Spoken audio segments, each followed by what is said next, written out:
You guys do not know how excited I am. It's been a long time since I've driven a Ram, and I'm gonna get my fix today because I have a standard output Cummins and a high output Cummins. But here's a question. What is the 0 to 60 difference between these trucks? I've always said that the standard output Cummins would destroy the high output. So I have a draggy today, and you know what we're gonna do? We're going to do a 0 to 60 run and see which one is faster to 60. Let's get started. Special shout out to Larry H. Miller, Chrysler Jeep Dodge Ram here in Sandy, Utah. They did allow me to do this video, and they have both of these trucks available for sale. All right, so I had to put about 4 gallons of diesel in here. So it's saying I have like 50 miles till empty. So it's probably like more like 8 gallons of diesel in this truck here. But I have to admit something. I've been lying to you guys about this truck. Rams are the most stiffest trucks in the world, and even with air suspension, they are stiff. See, I've been now driving the GMC for so long, not so long, for 6 months now, and I did a cross-country trip in it, that now that I finally have a chance to drive this Ram again, oh my gosh! This truck has air suspension, that 2500 has air suspension. So I'm gonna be able to give you guys my point of view for both rigs, and I'm pretty excited. Now, I'm gonna set up the 0 to 60 here in a second. The reason why I say this truck is slower is not because of anything other than the transmission. Now, if you were to put trailers, identical trailers behind the trucks, I think this one would take the 68RF 100%. But when it's unloaded, this truck performs totally different, and it's just a fact. But like I said, we're about to get on the highway here in a second, and I may do the 0 to 60 up here too, so that might be the next thing you see. So here it is. This is the high output Cummins. Now obviously if I were to walk over to the standard output Cummins, you would see no difference except for this guy. That's the only thing that's different, is the dipstick is on this side right there versus on the high output Cummins it has the Eisen. It's gonna be on this side. So 420 horsepower, 1,075 pound-feet of torque, and 6-speed transmission. And I cannot wait for you guys to see the 0 to 60 on this truck, because I'm telling you, although this truck is heavier, this transmission is the problem when it comes down to performance. All right, here we go.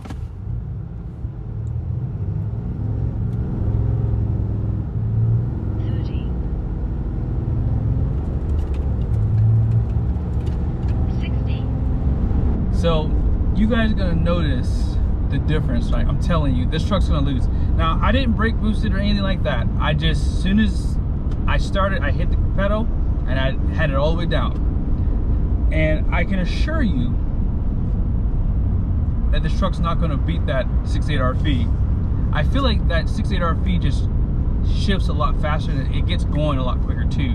There's like a dead space in this truck, and it's still there. It's not as bad as my truck was. My truck was pretty bad.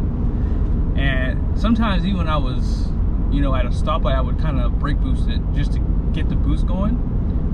But overall, I still like this truck. Like, again, if you do a lot of towing, when you're under load, this truck's totally different. And I think it performs better than the other two, personally.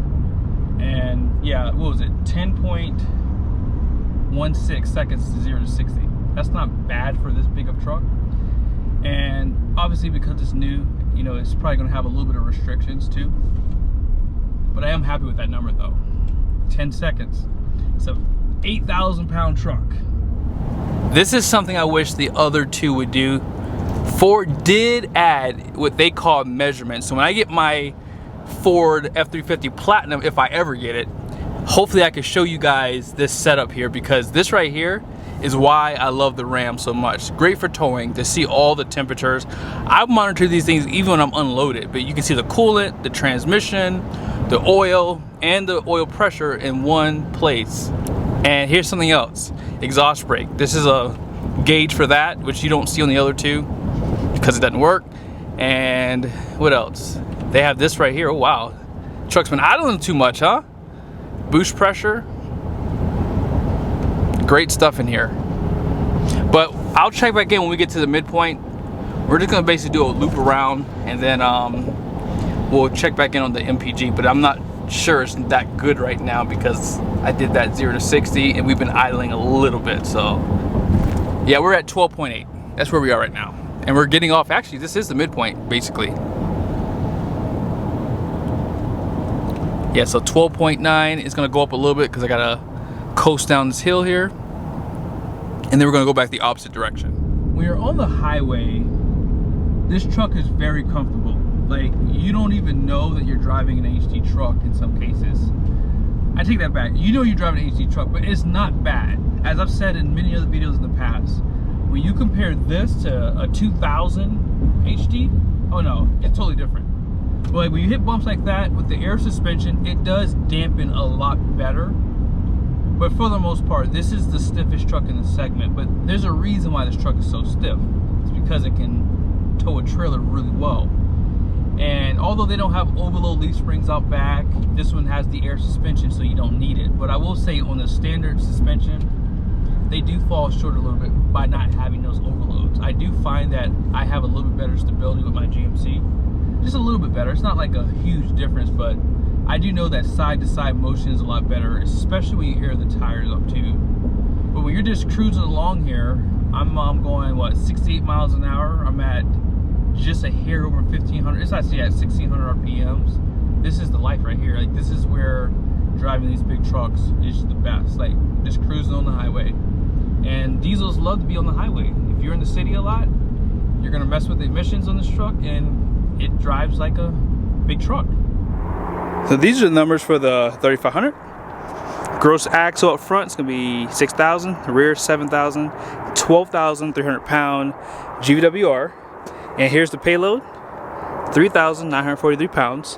Now the reason why this is so high is because of the gross vehicle weight rating. So if you take the gross vehicle weight rating and subtract it from this number, this is the curb weight, 8,357 pounds.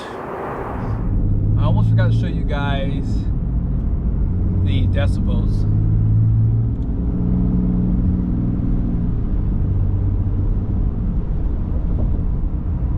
So 64, 65. 66, 65 over here.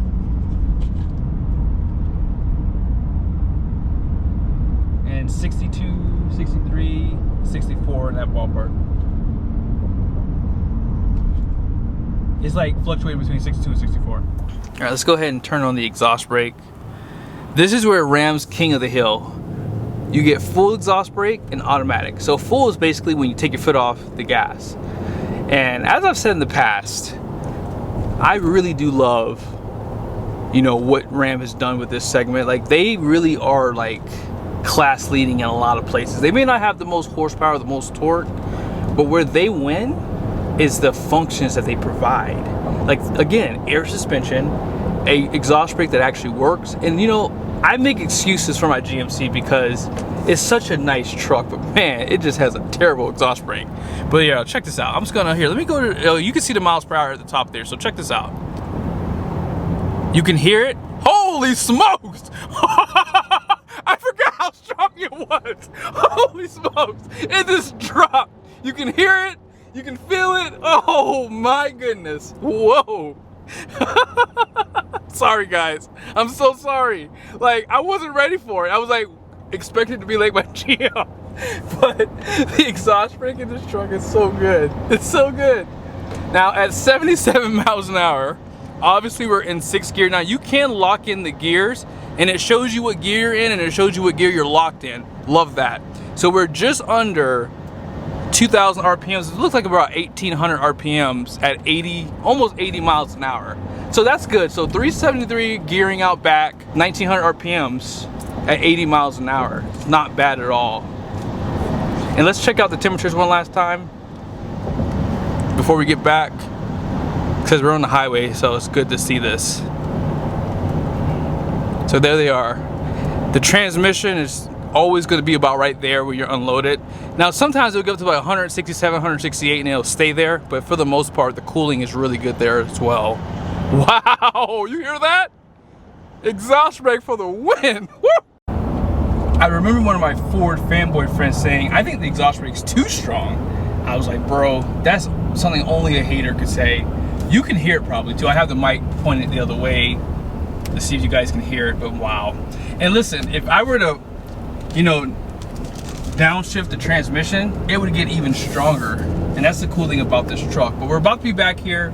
We're at 14.8 MPG. We'll probably drop down maybe a hair more, but overall, I'm excited to see what the standard output Cummins does. Okay, so it was at 14.8, so we're gonna use 14.8, and it was at 22 minutes and 40 seconds, okay? I had some technical difficulties with my camera, so 14.2 miles driven, 14.8 at 22 minutes and 45 seconds. Now let's go ahead and drive the 2500. All right, so I didn't get gas for this truck because it already has a good bit in it. Well, not a good bit, but it has like at least 6 gallons. So whenever it shows a number, like it says 40 miles still empty, so it probably has like 6 gallons of fuel, if not maybe even 7 gallons like the one I just filled up. But oh yeah, this feels like my 3500. That's what this truck feels like. This has the air suspension, as I said. Oh man, this is so good. Man, Ram, please, please, pretty please, please raise the gross vehicle weight rating of this truck. Please do it, please. My goodness, raise the GWR of this truck. I would probably buy this next if they did. If I got at least 3,400 pounds of payload capacity, 3,400 pounds, I would get this next. I actually don't mind this interior. I prefer the Limited Longhorn over the Limited personally. This is the interior I would get. They give you a black roof. If you get the other interior color for the Limited Longhorn, you get a light color roof that doesn't match the rest of the interior. It looks terrible. So this is the one I would pick. But you do lose the wood grain on the steering wheel. I don't know why Ram is being so cheap. I'm sorry, I'm picking on Ram. I'm done. That's all I'm gonna say. But hey, they're the only ones that offer air suspension. Just saying. So this Cummins gets a lot of hate because of the transmission, doesn't have as much power, and you can't get the high output in the 3/4 ton segment. But I will tell you, this is a great performing setup. I've owned both of these trucks. I've had the 68 RFE, I've had a high output with the Eisen, and this truck has more than enough performance to get you going, and that transmission is pretty stout too. It has great responsiveness. This has 370 horsepower, 850 pound-feet of torque, and this does have higher compression. A lot of people probably don't know that, but I think the only differences is that and the injectors. I have to confirm that with somebody though, so stay tuned. I might do some research, but nevertheless, this is a great setup.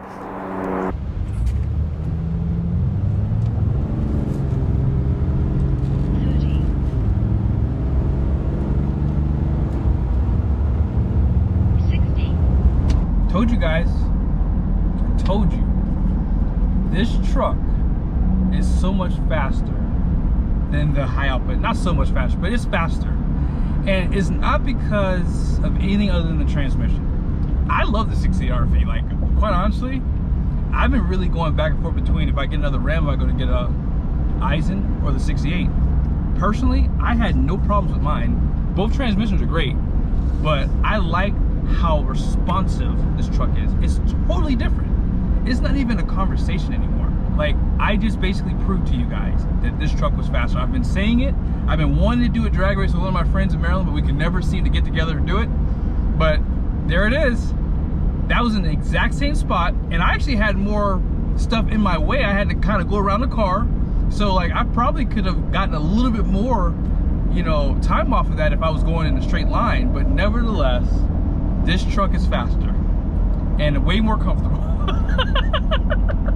So, you know, I get that people like the idea of the high output in this 2500, but it would make no sense whatsoever, and here's why. The Eisen weighs 250 pounds more than the 68 RFE, somewhere in that ballpark, and this truck already has low payload. So if you're looking to tow a decent sized trailer, you have to go to the 3500, regardless of whether you get the 68 RFE or not. But it's just, it doesn't make sense because you lose even more payload, which you don't already have in this truck. So in my opinion, it doesn't make sense. But hopefully, I'm hoping that Ram raises the GVWR. Ford's doing it, Chevy's doing it, and for all the people who are like, they don't want this to happen, listen, you can order your own truck. If you know you're gonna need a truck, just order it and derate it from the factory. because Ford does that, and I know that GM allows you to do it too. So there you go. Problem solved. World peace is here. Now here are the numbers for this Ram 2500. Gross axle weight rating up front, 6,000. The rear is 6,040, so significantly less back there, but the same up front.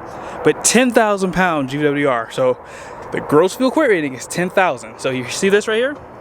1,797 pounds. So if you take 10,000 and subtract it from this number, that's how much this truck weighs. So it's only 100 pounds lighter than that 1 ton. So this is the issue you're going to run into because you have that low GWR. So because this is a limited Longhorn, you have the digital gauge cluster, so they do lay out the gauges a little bit different. So 192, 190 for coolant, 138 for the transmission, and 181 for the oil. So yeah, we got to check on this transmission again because this is actually running a little bit cooler than the Eisen is, which is kind of surprising actually. We're at the midpoint right now, and I wanted to change up some of the information that you guys are seeing in here, so I think I'm done now. 7 miles driven, 13.8 MPG. So we are, I think, doing better. I can't remember now off the top of my head. So, and here are the gauges because I want you guys to see the RPMs when we go back the opposite direction. I personally like the ride of this truck better even than my GMC. I think that the sorry about that, I had to avoid somebody real quickly, but I think that this truck rides probably as good with the air suspension. Now if you get the off-road package, which gives you the Bilsteins for the 2500s, that is, it does ride pretty good too, but this is definitely the winner here. Like, this is super soft. Now I didn't mention this, but for the 3500, the steering felt really loose. And I almost wonder if there's a way you can tighten it up now, maybe, because it was pretty bad. Let me see. I mean, this one's, like, the truck's not moving that much, but there's like a lot of give in the steering. I wonder why that is. It's interesting. I don't remember that on previous model years, but, and I don't think they changed much of anything on the steering. But man, this truck is so stinking soft. Oh yeah, I almost forgot to do this for you guys too. 65.4.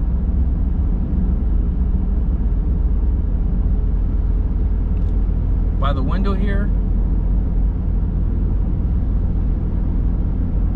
68. Wow, it's really quiet back here. 61 back there. That's the lowest I've seen so far. There you go. All right, so I'm gonna go ahead and turn on the exhaust brake because we're gonna test that out. Now just take note that there's no difference between the trucks. I just want to show you guys the exhaust brake again, but I'm going to show you guys the RPMs here.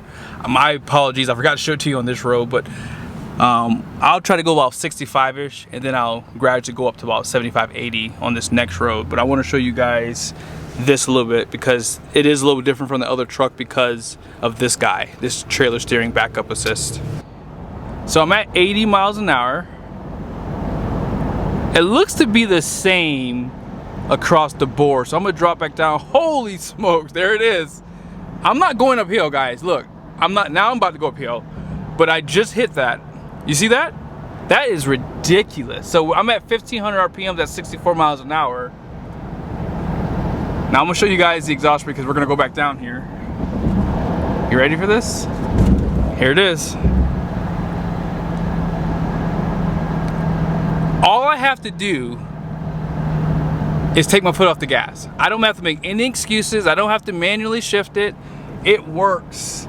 And that's the point I've been trying to make is, I'm not trying to knock Ford and GM. I'm just telling you guys the truth. It's no contest. Like, now that I haven't had this truck in a long time, for me, at least 6 months, I haven't had a chance to tow with one, it's night and day difference. Like, it's scary how good it is. All right, we're getting off the interstate. I just want to show you guys where we are. So we're definitely better on MPGs. Now this trip was a little bit better.